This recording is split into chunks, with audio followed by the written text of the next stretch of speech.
Merci de nous rejoindre pour cette nouvelle session d'information sur BB24. Voici le sommaire. Le Bénin perpétue une riche tradition culturelle séculaire. Demain 10 janvier seront célébrées les religions endogènes, une occasion de bonnes affaires pour les commerçants. On en parle dans cette édition. Mamiwata, ou la déesse des eaux, une divinité qui sera également célébrée à l'occasion de la fête du Vaudou. Quelle est sa particularité? La réponse à découvrir dans ce journal. Le marché de l'emploi, un véritable casse-tête au Bénin. Les offres de formation ne répondent pas toujours à la demande et aux besoins du secteur. Comment se frayer un chemin dans un tel environnement? Une sociologue nous en parle.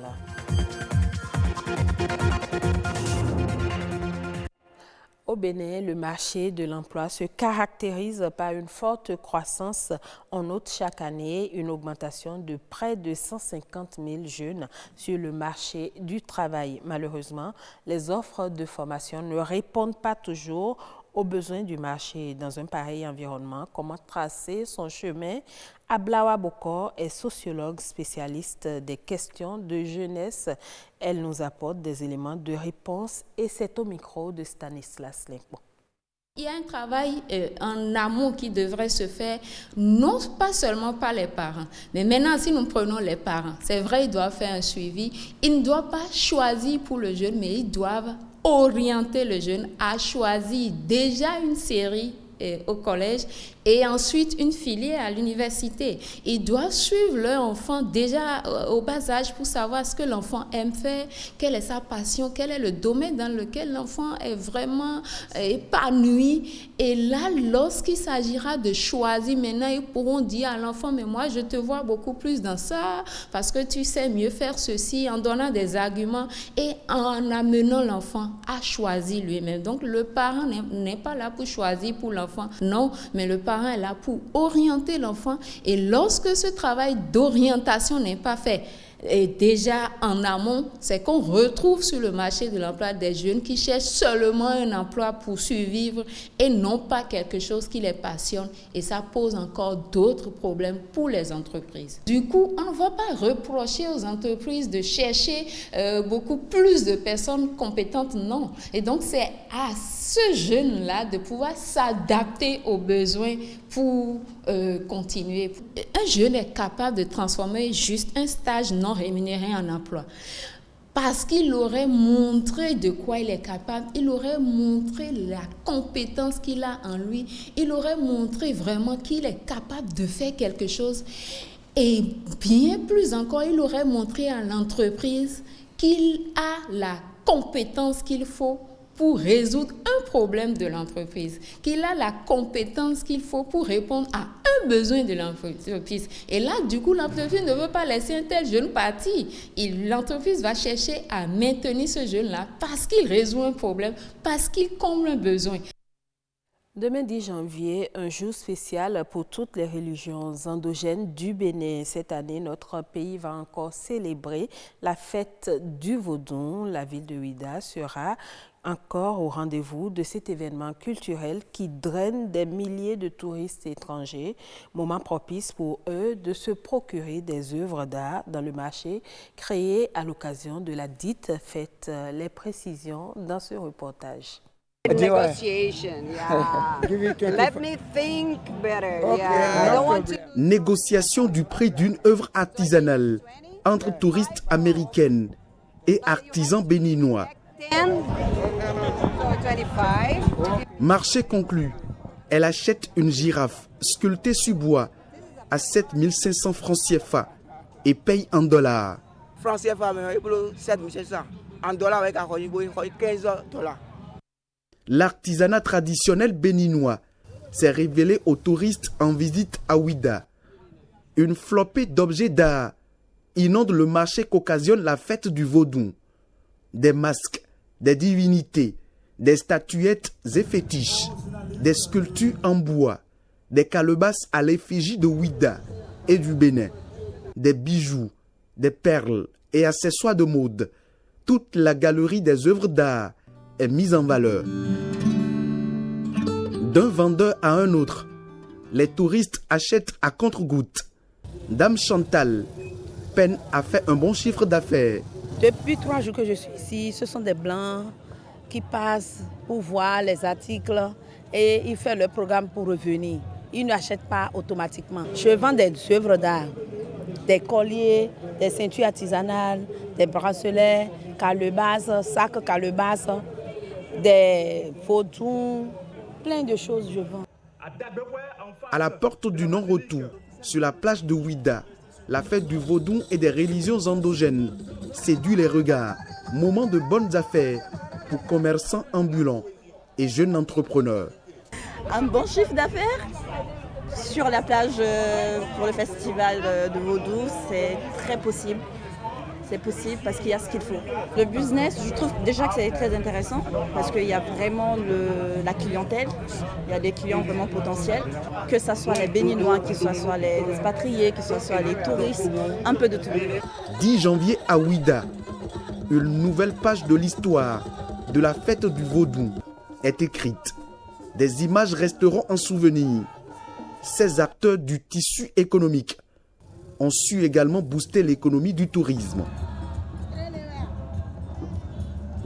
Mami Wata, encore appelée la déesse des eaux, elle est non seulement une divinité qui compte bon nombre d'adeptes au Bénin. Ces derniers se différencient de par leur accoutrement. Zoom sur la divinité Mami Wata, c'est à travers ce reportage signé Patrick Adiagboudio. Mami Wata, encore appelée la déesse des eaux. Blanc, c'est la couleur qui les symbolise. Au fait, c'est la couleur de la mer. On veut imiter la mer. C'est pourquoi on veut signifier la sainteté de cette divinité. C'est pourquoi le blanc est exigé. Et le blanc, il ne porte pas tous les jours. Il y a certains jours qui doit porter le blanc. Ce n'est pas le blanc toute la semaine, non. Il y a certains jours qu'on respecte. C'est une divinité qui aime trop la beauté, que la beauté l'attire de trop. Et ce n'est pas l'attirance de la beauté qu'elle s'est donnée comme couleur, la couleur blanche.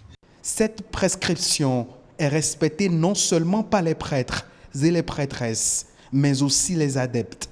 L'autre exigence, c'est le port des perles, une coutume identitaire qui ajoute un grain de beauté à leur prestance.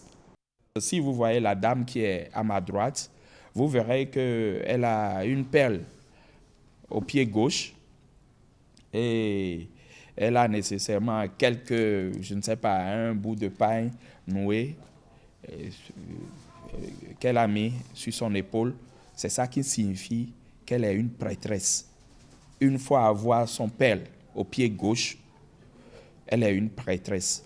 Mais si vous voyez celle qui a les 2 pieds avec les 2 perles au pied, là, c'est une adepte.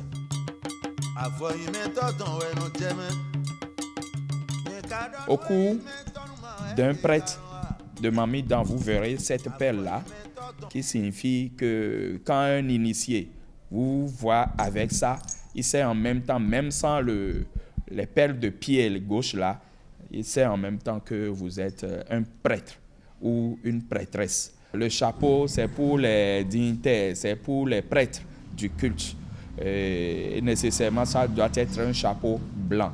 Et quand tu es intronisé prêtre du culte Mamidan, c'est fini et personne d'autre ne pourra plus voir ta tête. Ta tête ne serait plus nue. Ça doit être toujours couvert. Au-delà de leur apparat, il y a des rituels d'allégeance, prières et vénération. Une tradition pour témoigner fidélité et obéissance à la déesse des eaux.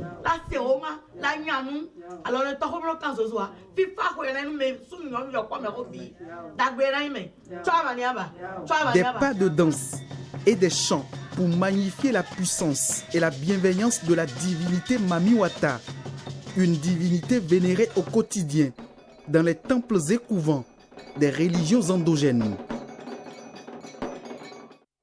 Merci à vous, Patrika Diagbodjou. Direction le Sénégal, où la gestion des déchets est un enjeu majeur dans l'assainissement du cadre de vie. Le tri des ordures constitue une étape importante dans ce processus. Il permet le recyclage et réduit l'impact écologique, allant à la découverte d'une entreprise qui s'active depuis quelques années dans ce domaine à travers ce reportage de Oumou Kalsoum Sall. Le tri des déchets, une action qui peut sembler anodine, mais dont l'impact sur notre environnement est considérable. Alors une question, avez-vous l'habitude de trier vos déchets? Moi je fais plus de tri, parce que j'ai vu qu'il n'y a pas de suivi. Non, je ne trier. Non, je ne trier. Non, non. Les plaies volent si bien cherché. C'est tout le contraire pour la famille Djemé qui depuis 2 mois procède au tri de ses ordures ménagères, une tâche devenue facile depuis qu'elle s'est attachée les services d'une entreprise de gestion des déchets.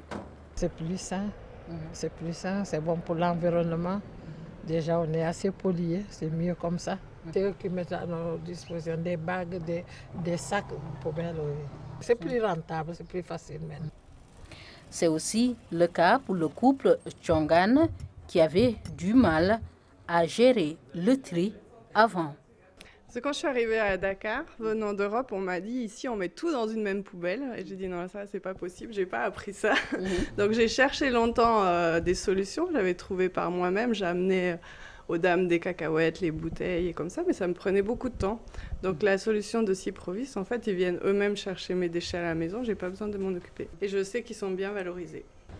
À la tête d'une start-up qui compte aujourd'hui 1600 clients, ce jeune entrepreneur est dans la filière du recyclage depuis 2014. Nous avons développé une gamme de poubelles de tri à plusieurs compartiments. Une fois les déchets collectés, pour chaque type de déchets, comme on l'a dit tout à l'heure, on a développé une filière de revalorisation.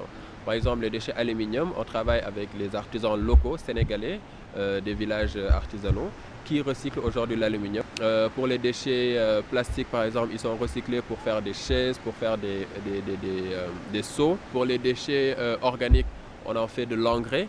Grâce à un volet de sensibilisation, la structure a pu conscientiser sur les dangers d'une mauvaise gestion des déchets sur notre environnement.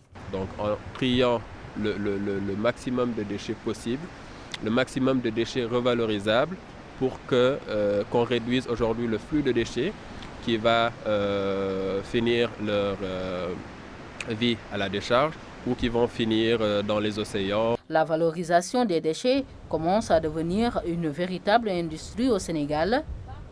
Elle profite aux entrepreneurs formels comme informels, mais surtout à notre cadre de vie. Toujours dans l'actualité internationale, la Banque africaine de développement vient d'approuver un financement de 20 millions de dollars au profit des projets de mise en place d'infrastructures d'énergie renouvelable et d'efficacité énergétique en Afrique subsaharienne. Il contribuera notamment à la mise en place de 178,5 MW de capacité additionnelle à usage commercial et résidentiel.